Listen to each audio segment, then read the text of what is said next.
बंगाल में चुनाव है, सभी राजनीतिक पार्टियां चुनावी मैदान में हैं और जनता को साधने की कोशिश में ममता दीदी हैं जो फिर बंगाल में अपनी पैठ जमाने की कोशिश कर रही हैं। उधर बीजेपी चाहती है कि बंगाल में डबल इंजन की सरकार हो।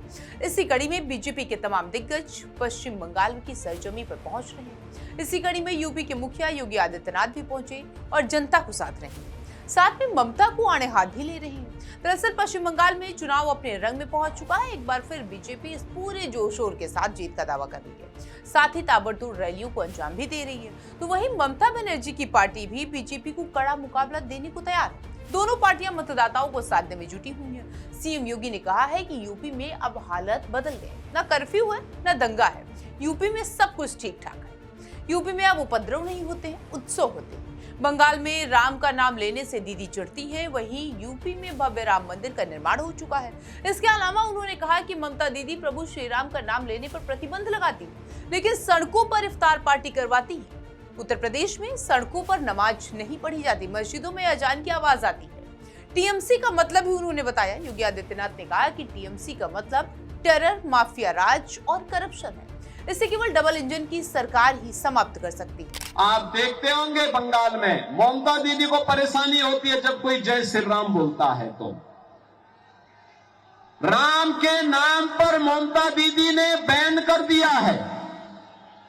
दुर्गा पूजा प्रतिबंध, मूर्ति विसर्जन नहीं हो सकता, दुर्गा मूर्ति का विसर्जन नहीं हो सकता, शोभा यात्रा नहीं निकल सकती। यानी बंगाल में वो दुर्गा पूजा को प्रतिबंधित करती है, राम नाम लेने पर वह प्रतिबंध लगाती है, लेकिन सड़कों पर इफ्तार पार्टी करवाती है। यूपी में अब किसी गरीब के हक पर कोई डकैती नहीं डाल सकता। यूपी की सड़कें ऐसी हैं, एक बार व्यक्ति बैठ जाए तो बहनों और भाइयों वहां की सड़कों में हाथ में रखा हुआ पानी का कप नहीं छलकेगा। योगी आदित्यनाथ ने कहा कि एक समय पर बंगाल भारत की आर्थिक उन्नति का आधार था। भारत के जीडीपी में बंगाल की 1/3 भूमिका थी। इसके अलावा योगी ने यह भी साफ कर दिया कि जब कोई जय श्री राम बोलता है तो ममता दीदी को परेशानी होती है। यहाँ दुर्गा पूजा पर प्रतिबंध लगा दिया जाता है, वो सड़कों पर इफ्तार पार्टी करवाती है। आज से 9 साल पहले उत्तर प्रदेश में भी ऐसी ही अराजकता थी। योगी आदित्यनाथ ने आगे कहा है कि उत्तर प्रदेश में किसी के हक पर कोई डकैती नहीं डाल सकता। वहां की सड़कें ऐसी हैं कि हाथ पर रखे कप की पानी वो भी नहीं उछले। UP highway state, expressway state, सर्वाधिक एयरपोर्ट वाला स्टेट और सबसे ज्यादा रोजगार देने वाला राज्य बन गया है। जहां पहले उपद्रव होता था वहां उत्सव होते हैं। सीएम योगी आगे कहते हैं कि अब उत्तर प्रदेश में सड़कों पर इफ्तारी और नमाज नहीं होती, मस्जिद में अजान की आवाज आती है। यूपी में हर तरफ खुशहाली है। ममता दीदी बंगाल में जब भी भगवान का नाम लिया जाता है तो उनको चिढ़न होती है। उत्तर प्रदेश में अयोध्या में आसमान को छूता भव्य राम मंदिर का निर्माण हो गया है। हर भारतीय को सीना तान कर खड़े होने और मर्यादा की प्रेरणा देने वाला राम मंदिर बताता है कि आस्था झुकती, रुकती, टूटती नहीं। बस चुनौती का सामना करने की इच्छा शक्ति हो। वहां विधर्मियों के हौसले परस्त हुए हैं।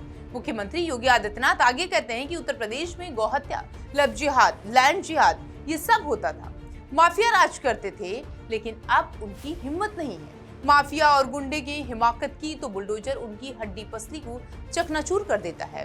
टीएमसी का मतलब उन्होंने बताया और इसी के साथ भाजपा सरकार ही इस पूरी चीजों को समाप्त कर सकती है। ये भी उत्तर प्रदेश के मुखिया योगी आदित्यनाथ ने कहा। उन्होंने कहा न गोहत्या होने देंगे और न ही हिंदू को बंटने देंगे। उन्नति के लिए बंगाल को भी डबल इंजन सरकार के नेतृत्व में कार्य करना है। खैर तो देखने की बात होगी अब कि पश्चिम बंगाल में कौन बाजी मारता है, लेकिन ये तो साफ है कि ममता को साधने में बीजेपी के तमाम नेता, उत्तर प्रदेश के मुख्यमंत्री योगी आदित्यनाथ सहित कोई भी नेता थोड़ा सा भी कोर कसर नहीं छोड़ रहे।